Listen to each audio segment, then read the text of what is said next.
नदीमुद्दीन जी, पता कर लीजिए इसके बारे में। मतलब क्या ये जिद है मौलाना तौकीर रजा की साहब हम तो सड़क पर नमाज पढ़कर रहेंगे, क्यों ऐसा चाह रहे हैं वो? रखा है नदीमुद्दीन जी, देखिए ईद एक खुशी का मौका है। नहीं उनको ऐसे जाहिलों को बुलाना तो मुझे मत बुलाइए। सिराज आप बने रहे, नहीं कोई बीच में इंटरप्ट नहीं करेगा। नदीमुद्दीन जी, देखिए 9 बरस पर और ईद पर ढेर सारी शुभकामनाएं देशवासियों को। देखिए ईद एक खुशी का मौका है। खुशी के मौके पे नबी अकरम सल्लल्लाहु अलैहि वसल्लम का इरशाद है कि रमजान के 30 या 29 रोजे के बाद जो चांद होता है, रमजान का रोजा पूरा करो और उसके बाद नमाज पढ़ो और खुशियां, जो तुम खुशियां लो और खुशियां बांटो। ये इस्लाम का हुक्म है। और नए कपड़े पहनते हैं लोग और पहनना भी चाहिए। तौकीर रजा ने जो कहा है कि भाई हम नए कपड़े नहीं पहनेंगे, हमको बाइकआउट करने की जरूरत है, किसको आप बाइकआउट करेंगे? नमाज पढ़ना अल्लाह के घर में आप जा रहे हैं। देखिए मगर एक बात मैं बता रहा हूँ कि यूपी सरकार के बहुत सारे फैसले उठपटांग फैसले हैं। 2014 के बाद ही इस तरह के फैसले क्यों हो रहे हैं? आप कह रहे हैं कि हम सड़कों पे अगर नमाज पढ़ेंगे तो हम आपका पासपोर्ट जो है रद्द कर देंगे, आप FIR करेंगे। देखिए समझने की जरूरत है कि 5 वक्त की नमाज आदमी कहीं भी पढ़ सकता है। अगर ऑफिस में तो ऑफिस में पढ़ सकता है, कहीं भी पढ़ सकता है। मगर जुमा की नमाज और ईद की नमाज क्राउड के साथ पढ़ी जाती है, अलग अलग नहीं पढ़ी जाती है। तो मुसलमानों की एक मजबूरी है कि उनको जगह नहीं मिलती है और वो पढ़ते हैं नमाज। अभी एक साहब कह रहे थे कि सऊदी अरब में लोग सड़क पर नमाज नहीं पढ़ते। ये लोग जो है व्हाट्सएप के यूनिवर्सिटी से ज्ञान लेके आते हैं।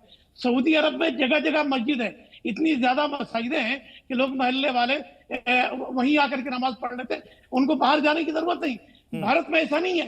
फिर सरकार की जिम्मेदारी है कि अगर उसको जो 5 फ्लोर 6 फ्लोर मस्जिद बनाने की परमिशन दी जाए। बंद करो।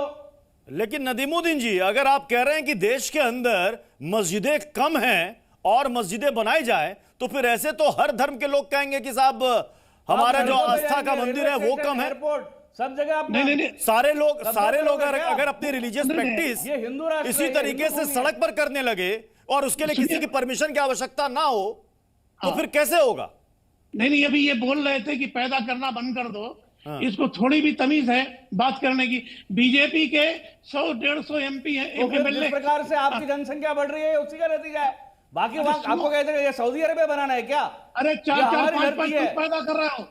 जो लोगों ने इस्लाम जहां पे खड़ा किया, UAE, ओमान, मस्कत, हर जगह पर लोग सभ्यता से जीते हैं। अभी आप 2 जनरेशन पहले कन्वर्ट हुए, नया मुल्ला जोर से अजान देता है, वैसे वाली बात है।